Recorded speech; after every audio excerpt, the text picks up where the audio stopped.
जब जब इंसान अपना बोझा संकुचित दृष्टिकोण से देखते हुए जीवन को व्यतीत करता है, केवल उसको शोक मिलता है। आपने गीता का पहला अध्याय देखा होगा, सुना होगा, अर्जुन विषाद योग। क्या अर्जुन विषाद योग का मूल तात्पर्य है? बड़े कम लोग उस अध्याय के ऊपर गहराई से विचार करते हैं। दरअसल हम लोगों को पहले अध्याय में यह दिखाया गया है कि लड़ाई से पूर्व अर्जुन के मन के अंदर धर्म और अधर्म के विचार प्रधान रहते थे, लेकिन लड़ाई के मैदान में उसके मन के अंदर एक ऐसी विकृत दृष्टि आई जिसका परिणाम केवल भयंकर शोक और हाथ पैर ढीले हो जाना हुआ।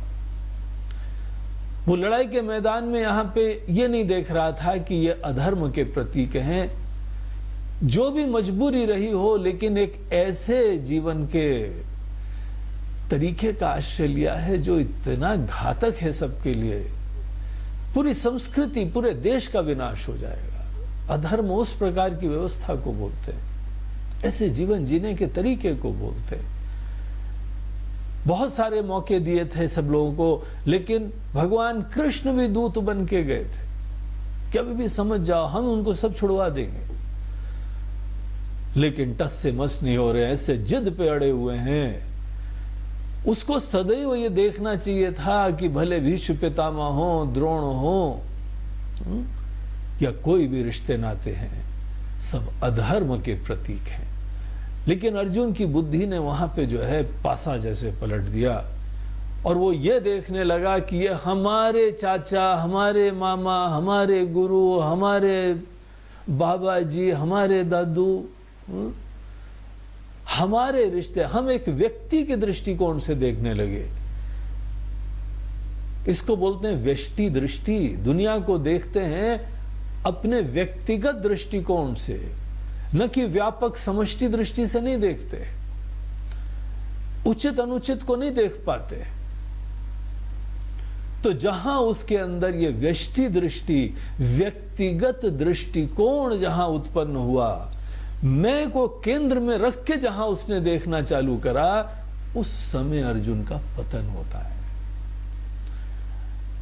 इतना महान योद्धा था कि हाथ पैर हिलने लगे, उसके आंसू गिरने लगे, रोमांच होने लगा, कंपन होने लगा, पैर हिलने लगे, खड़ा नहीं हो पा रहा था, चक्कर आने लग रहा था उसको।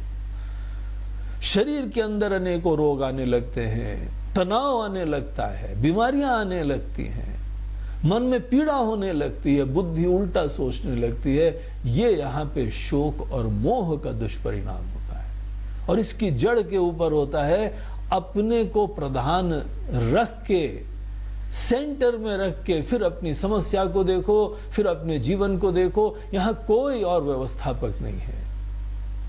इस दृष्टि को यहां पे केंद्र में रखते हुए जहां अर्जुन ने देखा, वहां पे उसका पतन होने लगा।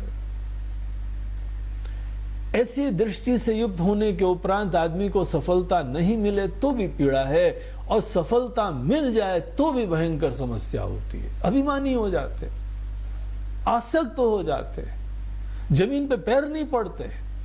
अनेकों यहां पे संपन्न लोगों को देखिए, नेताओं को देखिए, बात करने का उनका तरीका ही खत्म हो जाता है, शिष्टाचार ही खत्म हो जाता है, मिलना ही दुश्वार हो जाता है। ऐसी छोटी और विकृत बुद्धि वालों को सफलता मिले तो भी मरते हैं, और नहीं मिले तो भी मरते हैं। ये ऐसी दोषवान दृष्टि होती है। इसीलिए अपने आप को केंद्र में रख के, अपने आप को छोटा समझ के, अपने लिए सुरक्षा, अपने लिए आनंद, अपने लिए नाम शोहरत, ये सोच जिसकी है उसने वेदों को नहीं पढ़ा है, और जिसने वेदों को पढ़ा है वो अपनी चिंता नहीं करता है। यहां पे हमारे ऊपर इतनी कृपा बरस रही है, हमारा जीवन सबकी सेवा के लिए होता है, धन्यता से युक्त होके। धन्यता एक ऐसी जो है वह भावना होती है, इमोशन होती है, जिसमें आदमी संतुष्ट रहते हुए भी अत्यंत क्रिएटिव उत्साह और उमंग से जीता है। इस प्रकार के जीने के लिए ही तो हमको वेदों का ज्ञान चाहिए। जहां हमारे ऊपर आ जाता है तो सब टेंशन आ जाता है, अभिमान आ जाता है, दम्भ आ जाता है, कर्तापना आ जाता है, हिंसा आ जाती है। सब इसी के वजह से आता है। इसीलिए जो वेदों ने हमको ज्ञान दिया है वो वेदों की दृष्टि को आधार बना के